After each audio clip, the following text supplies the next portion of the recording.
जय मसीह की दोस्तों, मैं चाहता हूं कि आप ये वीडियो इतना फैलाएं कि सभी को पता चले सच क्या है और ताकि आप सच्चाई का साथ दो और हमारे साथ खड़े रहो। और मैं आपको बताना चाहूंगा क्लियरली कल क्या हुआ, क्योंकि बहुत सारे कॉल्स हमें आ रहे हैं, बहुत सारे गलत खबरें फैल रही है हमारे बारे में जो कल हमारे जीसस लॉर्ड चर्च पिंपरी में हुआ।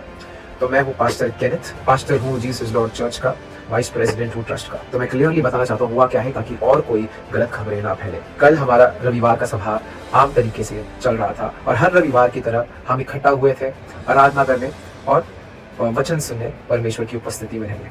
और जब भी आखिरी समय आ चुका था, सब जन आराधना कर रहे थे, परमेश्वर से अपने विश्वास से कनेक्ट कर रहे थे। उस समय एक आदमी था जो शुरुआत से अंत तक बैठा था और बड़े संगीन तरीके से वो चीज़ों को देख रहा था, बड़े गुस्से में लग रहा था, कुछ हमारे लोगों से बातचीत कर रहा था, कुछ गलत चीज़ें मेरे खिलाफ उस पूरे मीटिंग के दौरान बोल रहा था। उसका नाम है सिद्धांत चौहान। और ये आदमी सिर्फ हमारे कलीसियाओं में नहीं पर कई सारे जगहों पर जाकर उसने कई बार ऐसे तमाशे क्रिएट किए हैं। इनको समझाएं।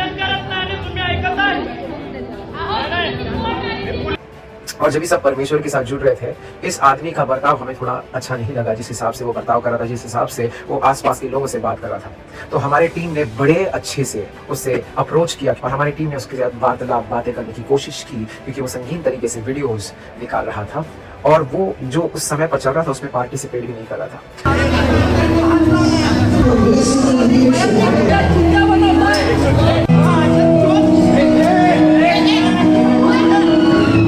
और जब इसे पूछा गया तो वो गुस्सा हो गया और वो हमारे लोगों के साथ उल्टा सुल्टा बातें करने लग गया और स्त्रियों के अगेंस्ट अब्यूसिव लैंग्वेज बातें करने लग गया।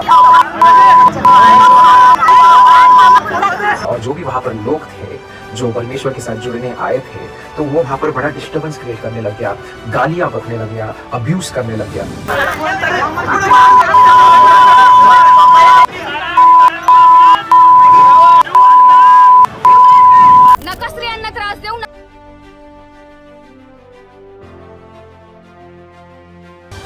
और हमें चाहिए था कि चर्च में शांति रहे, क्योंकि हमें पता है कि हम क्रिस्ती शांति के लिए जाने जाते हैं। हमें नहीं चाहिए था कि कोई भी चीज़ की वजह से इस सभा में, इस चर्च की मीटिंग के दौरान कोई प्रॉब्लम हो।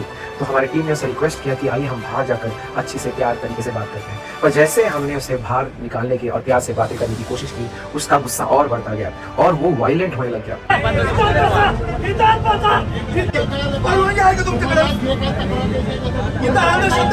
और इस चक्कर में वो हमारे कई लोगों को मारने की उसने कोशिश की।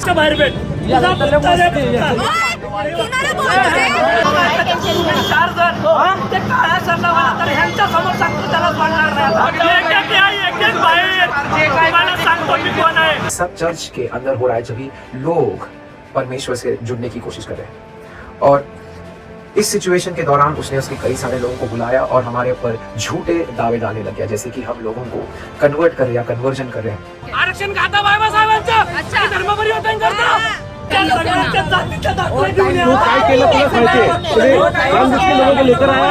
और हमें पता है और हम ये पुष्टि कर भी सकते हैं कि ये सारे दावे बिल्कुल झूठ है।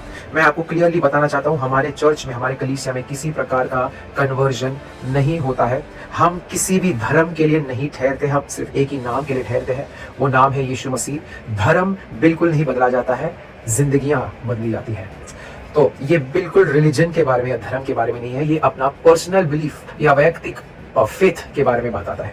ये उनका पर्सनल डिसीजन है लोगों का। कोई रिलीजन या धर्म हम कभी नहीं बोलते, कोई भी प्रकार का कन्वर्जन नहीं होता। और अगर आपको ये वेरीफाई भी करना है तो आप हमारे लोगों से मिल सकते हो, हमारे चर्च मेंबर से मिल सकते हो। आप उनसे खुद पूछ सकते हो कि उन्होंने खुद ये डिसीजन लिया है और वो कंफर्म करेंगे ये बात। ये भी मैं इन्फॉर्म करना चाहता हूँ सभी को कि एक FIR भी दर्ज किया गया है इस इंसान के खिलाफ और पुलिस अधिकारी इस मामले में कार्रवाई या छानबीन करने की कोशिश करे और हमें पूरी तरीके से यकीन है कि लॉ जो सही है वही करेगा हमारे लिए। मुझे और मेरी बहन शकाइना को पुलिस चौकी पर भी बुलाया गया था और हमने पूरी तरीके से कोऑपरेट किया है सारे अधिकारियों के साथ। मैं सच में इस समय थैंक करना चाहूंगा उन सारे लोगों के लिए जो हमारे साथ खड़े थे, हमारे इतने सारे ट्रस्टीज, चर्च मेंबर्स जो चर्च के बोर्ड में हैं, और सभी ने बहुत क्लियर तरीके से सभी को बताया कि हम खुद के मर्जी से इस कलीसिया में आ रहे हैं, ना किसी को फोर्स किया गया, ना ही बलजबरी तरीके से लाया गया। आपके प्यार और आपका एकता हमारे लिए बहुत मायने रखता है। हम हमेशा आपसे प्यार करते हैं क्योंकि आप हमारे साथ एक परिवार की तरह ठहरे हो। अलग अलग कलीसियाओं से, भारत के अलग अलग जगहों से भी लोगों ने हमें कांटेक्ट किया है और पूछने के लिए कि हम आपके साथ हैं और आपका कोई दिक्कत है तो हम है। सारे पास्टर्स ने रीच आउट किया, अलग अलग चर्चेस के लोगों ने हमें रीच आउट किया और हम सच में शुक्रगुजार हैं उन सारे लोगों के लिए जिन्होंने हमें रीच आउट किया है, जिन्होंने भी मुझे कॉल्स और मैसेजेस, हमारी टीम को कॉल्स और मैसेजेस किए हैं। वो कंसर्न है, सपोर्ट बता रहे हैं। Truly means a lot for all of us. और मैं ये बताना चाहूँगा मैं बिल्कुल सुरक्षित हूँ, मुझे कुछ भी नहीं हुआ, क्योंकि ये भी फैला जा रहा है कि मुझे मारा गया। मुझे कुछ भी नहीं हुआ और ना ही मैं डरा हूँ। हम डट कर खड़े हैं क्योंकि हमें पता है कि सही होगा और इस समय हम इस हालात में प्यार से प्रतिसाद देंगे। वचन ने भी सिखाया कि हमें प्रार्थना करना है और उन्हें आशीर्वादित करना है जो हमें छलते हैं, है ना। तो हम उन्हें प्यार बताएंगे, उन्हें आशीर्वादित करेंगे, पर नियम के अनुसार जो भी लीगल चीज़ें हैं जो होनी है सही तरीके से, वो ज़रूर कार्रवाई होगी। We remain united as one family in Christ. परमेश्वर आपको आशीष दे और बरकत दे। जितना हो सके इस वीडियो को फैलाओ, सभी क्रिस्तियों को फैलाओ।